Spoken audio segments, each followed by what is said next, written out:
the, the issue to look at is why, at the same time, do you have things like the Kyoto Protocol, which was an attempt to deal with carbon dioxide emissions, and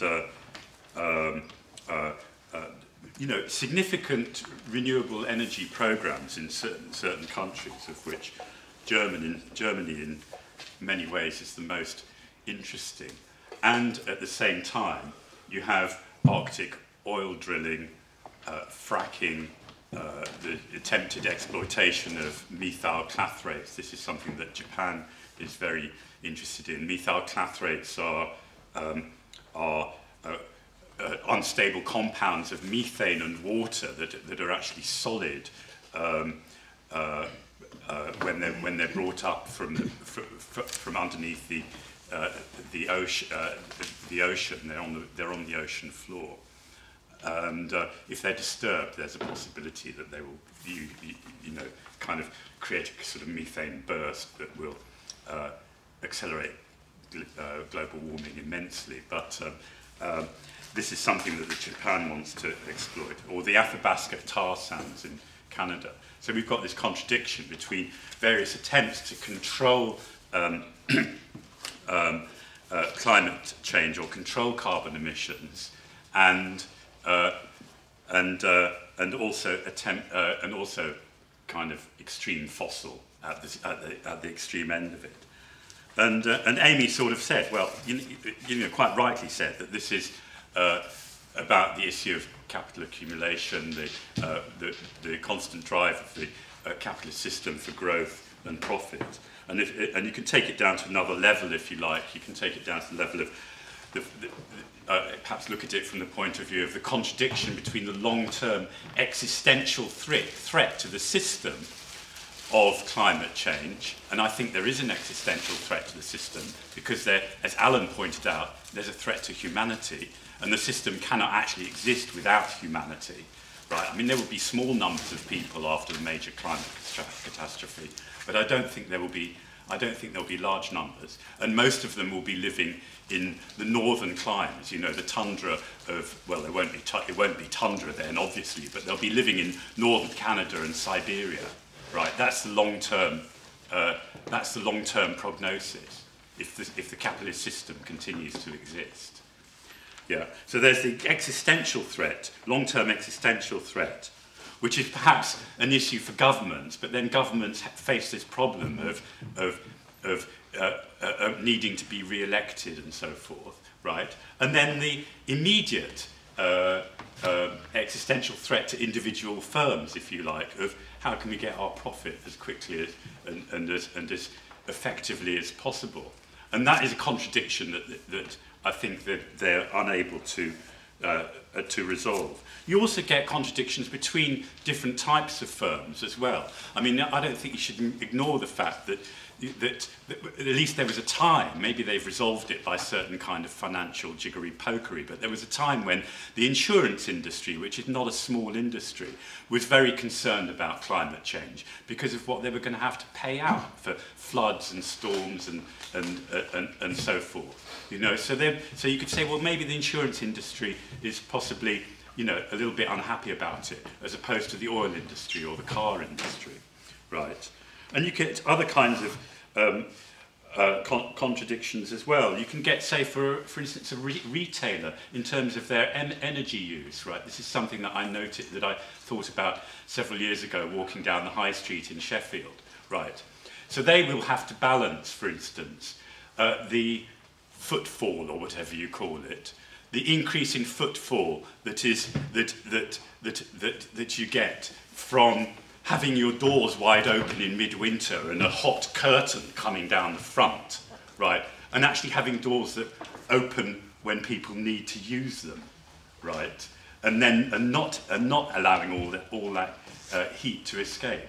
There are other contradictions too. I've been involved in a couple. I did research at Sheffield University on developing a new material and processing method for lighter, more wear-resistant pistons for car engines. Now, these pistons, right, we didn't get as far as to actually getting them in an engine, but we did make them. And I've got one. Actually, it's the place I work, because we show it to the. I work in a school now. We show it to the school kids, and we say that costs £250,000, right? and they're sort of impressed by this, right? And the pistons might have doubled the costs of the pistons from say £4 to £8, right? So you're adding £16 to the cost of an engine, right? That was not acceptable for the piston manufacturer. It might have been acceptable, and it wouldn't have been acceptable for the engine manufacturer either. So the people who say that capitalism has all these efficiencies in it, you can develop technologies and they will be adopted as soon as possible, it's crap.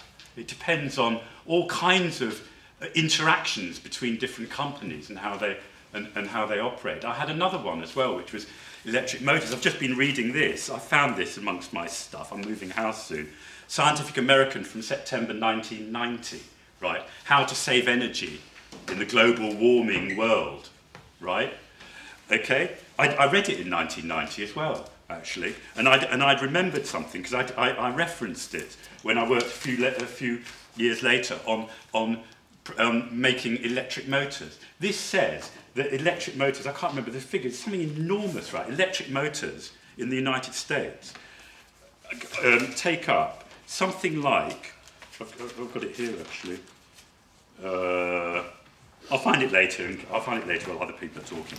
Anyhow, so we were developing a way of making more efficient electric motors. There was a problem actually, because they're replacing aluminium with copper, right? And copper is more environmentally destructive probably in its extraction than aluminium, right? Except in energy terms, right? But in terms of the landscape, copper is incredibly destructive, right?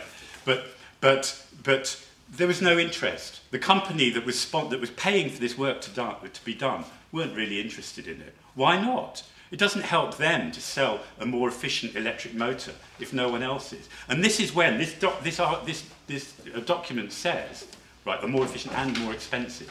Right? But this document says that a big electric motor in an industry uses 10 times its value of electricity in 1 year. Right? So if you halve the losses on that motor, it's a massive saving. But the capitalist system, right, won't introduce this kind of stuff.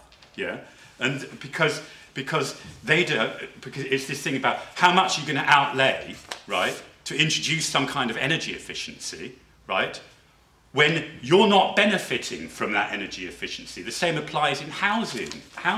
If you've got a private landlord, right, you're not going to benefit from putting double glazing in. If you're a council, if you're a council, your council, you're not going to benefit from energy efficiency in the council housing stock either, because your tenants are paying the bills, right? So there are all kinds of problems with introducing energy efficiency and carbon dioxide saving. I'll just mention one more thing to do with energy efficiency. This is discussed at, how much longer have I got? A minute? A minute. This is discussed at length in an interesting document from the Corner House, right? They published 3 articles, three big documents, theoretical documents on climate change recently, on energy and climate change. And in this one, in the second one, they talk about the Jevons paradox. Do people know about Jevons paradox? Right? So you introduce energy efficiency. Did you want to say something about it? No, but you were assuming everybody knew about it, certainly. So you introduce an energy efficiency, people save money, they spend the money on something else, right? That is something that's beneficial to the capitalist system. So where that can be done, it has certain benefits. There's all the problems about contradictions between sectors that I mentioned, right? But in the global scheme of things, capitalism has got more efficient in the way it uses energy, right? Okay? What's the result of that?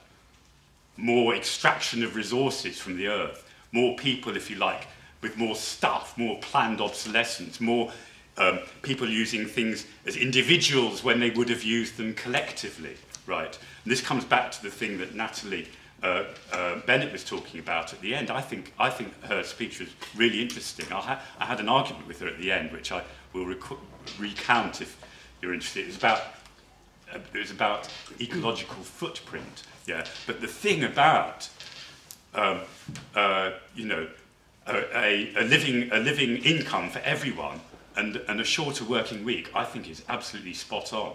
I think that what we have got to do on a world scale, right, is use resources, right, for their use value rather than their exchange value, as Alan mentioned as well. Thank you.